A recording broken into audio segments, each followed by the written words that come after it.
Snow drifted across the Kummersdorf testing ground, carried by a bitter wind that bit through the greatcoats of the engineers gathered there.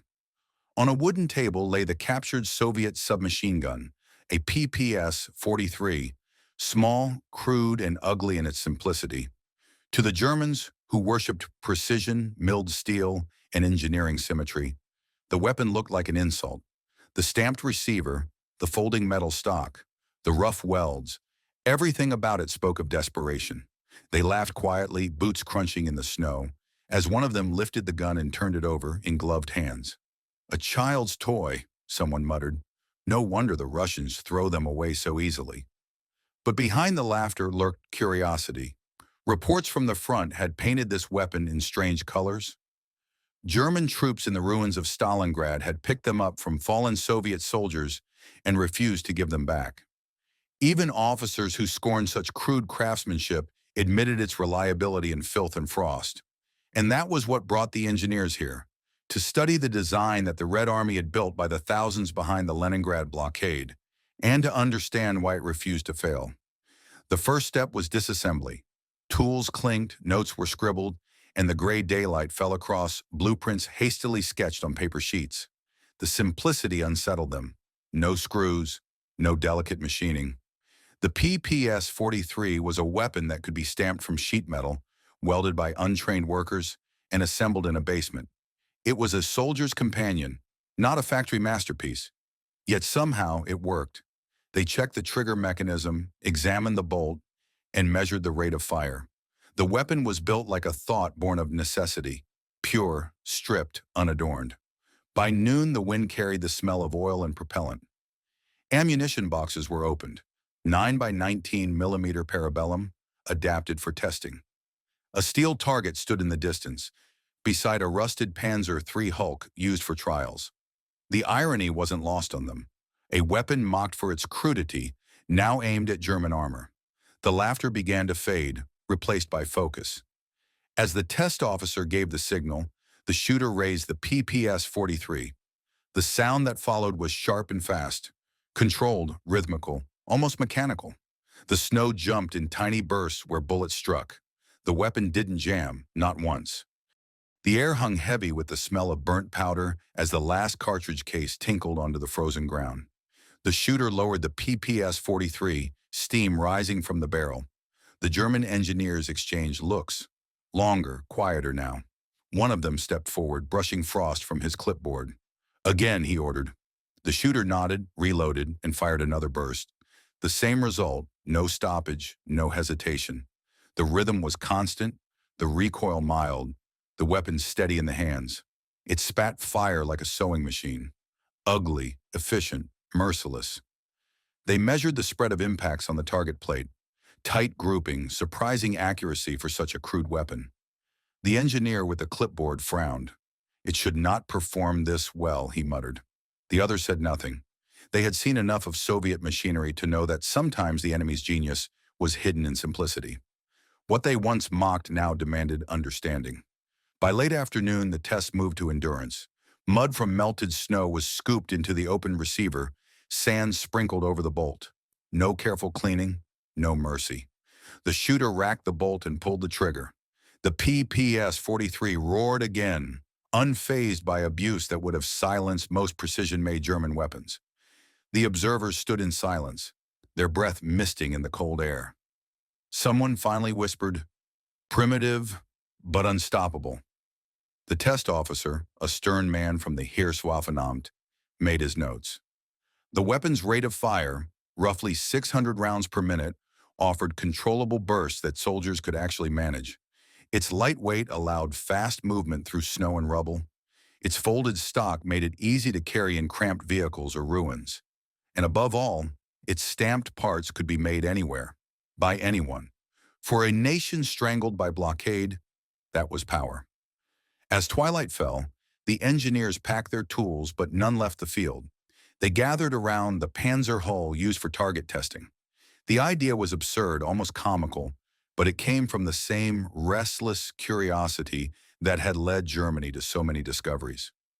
What would happen, someone asked, if they used special ammunition, incendiary or armor-piercing, against the weak points of a tank. The laughter returned briefly, uneasy and forced. "A submachine gun destroy a tank?" One scoffed. "Nonsense." But even nonsense was worth testing at Kummersdorf. The next morning broke under a dull, pewter sky. The snow had hardened overnight, crunching like glass under boots as the engineers returned to the range. The Panzer III hull still waited downrange, blackened from countless past experiments.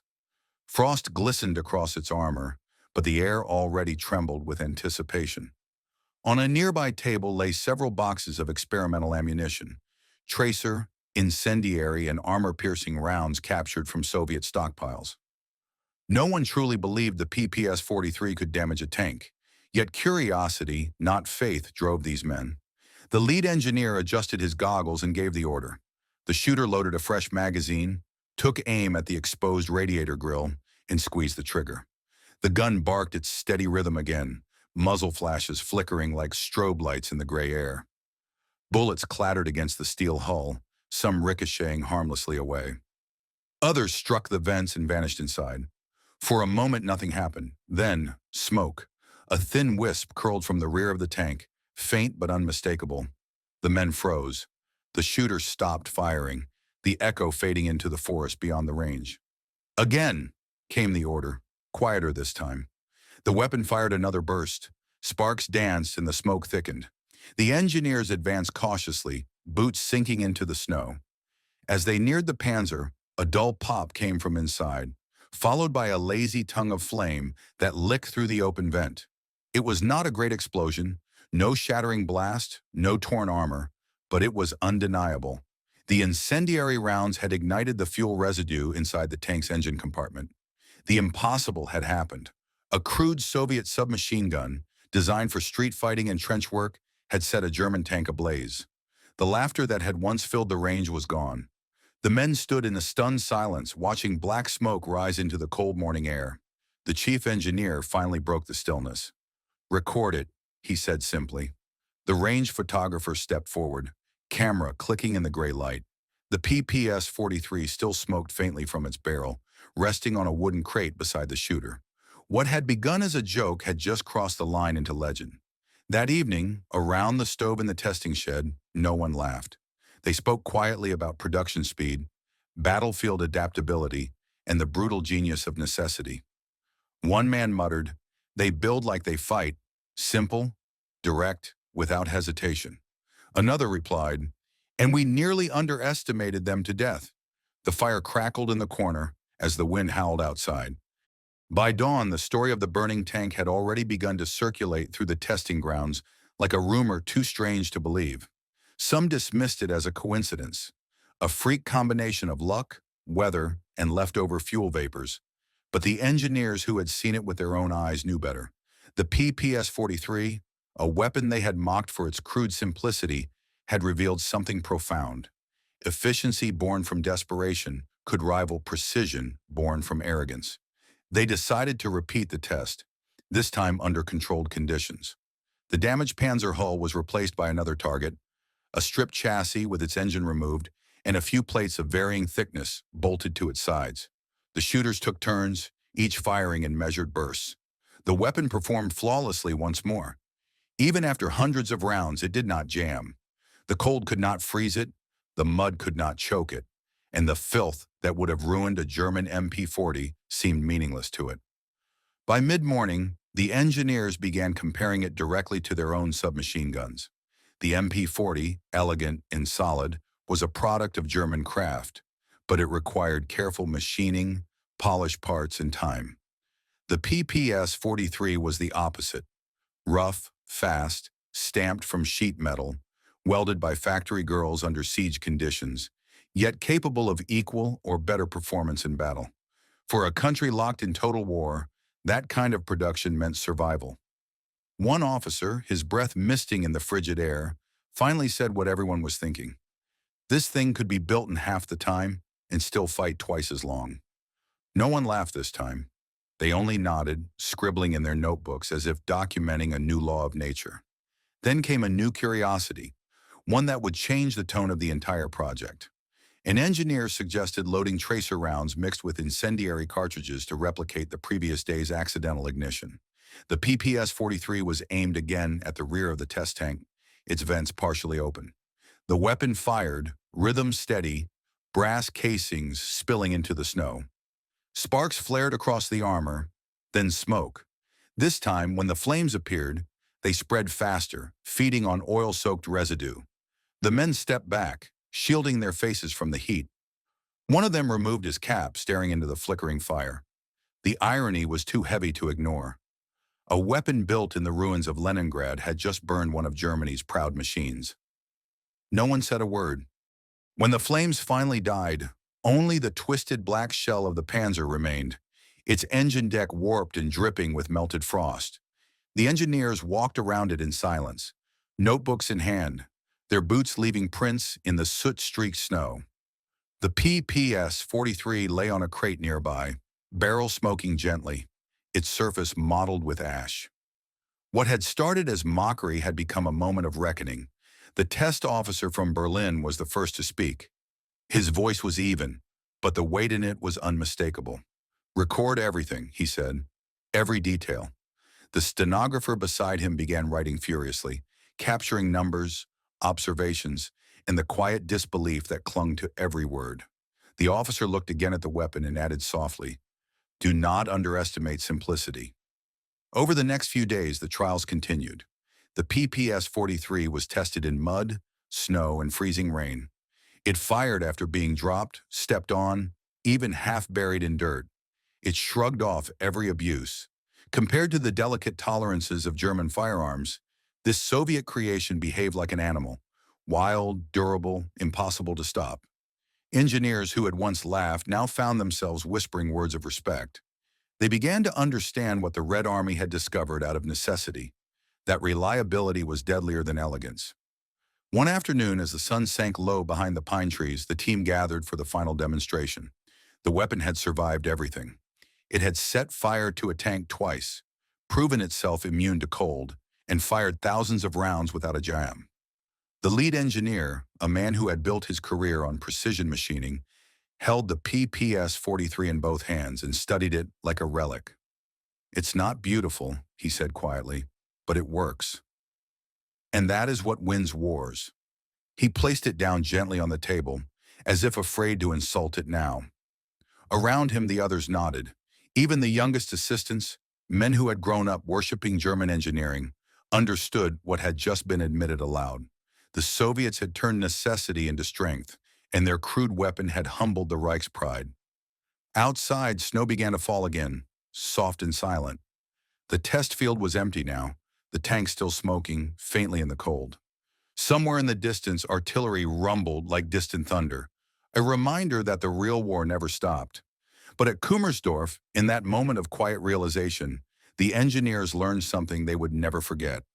The line between laughter and respect can vanish in a single burst of fire. Days turned into weeks, and the story of the PPS-43 test spread quietly through the technical offices of the Wehrmacht. It became something of a forbidden tale, one told in hushed tones between draftsmen and ordnance officers. The official report called it a study in unconventional reliability. But the engineers who had witnessed it firsthand knew it meant more than that. They had seen a weapon that represented an entirely different philosophy of war. German design was built on mastery, precision gears, tight tolerances, craftsmanship passed from one generation to the next. Soviet design was built on survival. It wasn't meant to impress, it was meant to endure. The PPS-43 embodied that truth. It was light enough for a soldier to carry through the snow, cheap enough to make by the tens of thousands, and simple enough to be repaired with a hammer and a nail. To the men who tested it, the weapon now felt less like a joke and more like a warning.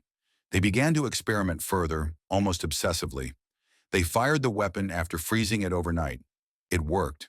They submerged it in slush, shook it dry, and pulled the trigger. It fired. Even when the magazine was dented, the gun cycled without protest. The laughter that once filled the range had long since vanished. Instead, there was quiet concentration. The sound of men trying to understand how such crude brilliance had escaped their attention for so long. In Berlin, reports of the tests reached senior officers in the Heereswaffenamt. They read them with skepticism, some even with irritation. "A stamped Soviet toy," one colonel scoffed, "will not win this war." But not everyone agreed. A few whispered that perhaps Germany too would soon need weapons built not for pride, but for endurance.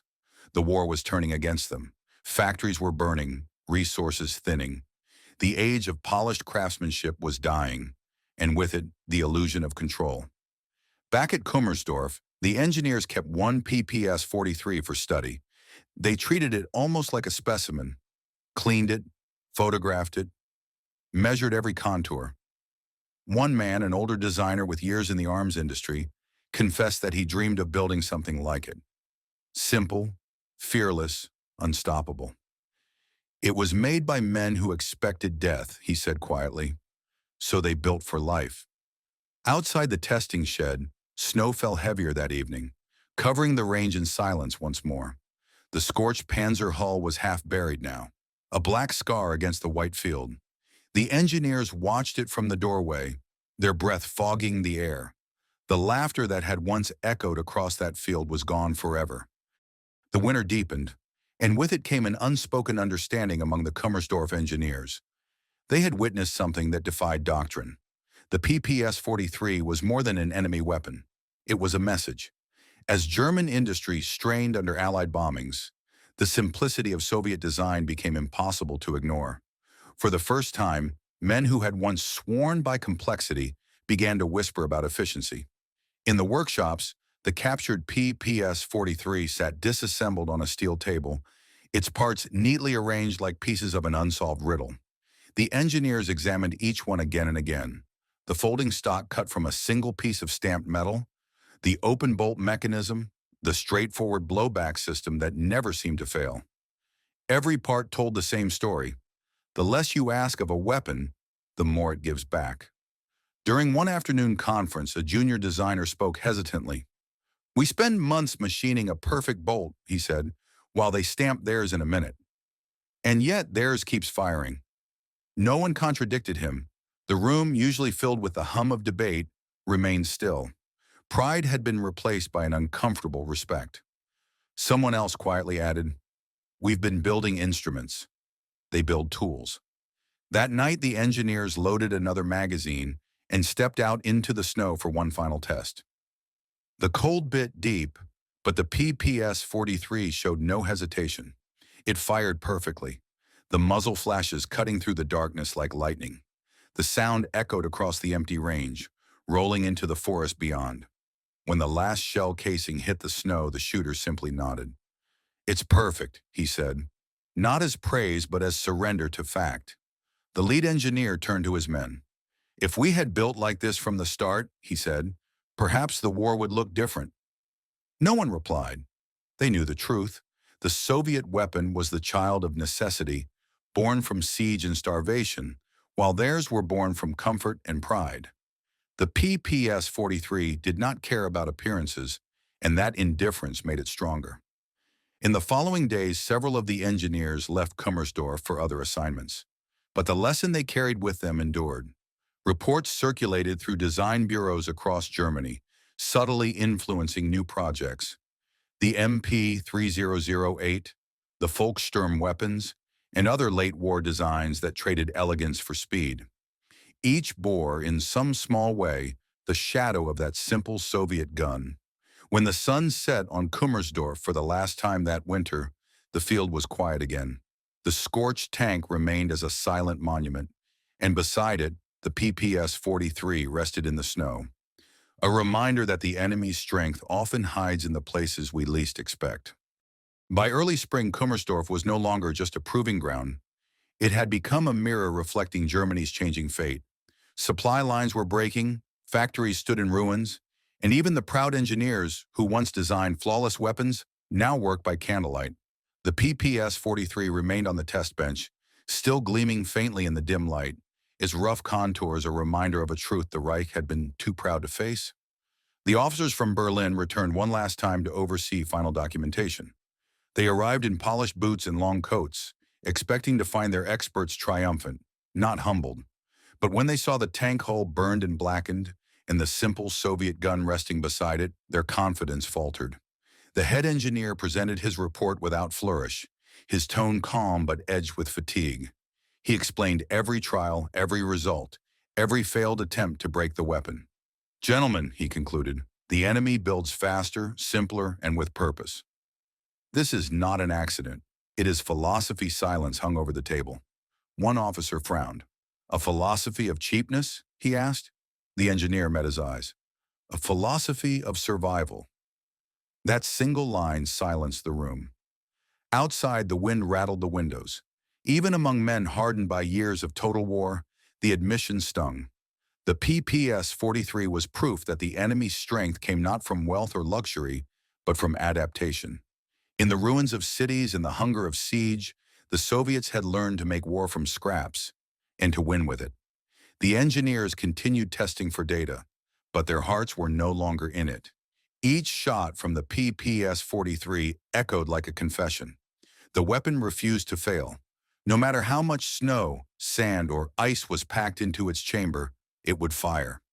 Every burst reminded them that they were witnessing the future, a future that belonged not to perfectionists, but to pragmatists.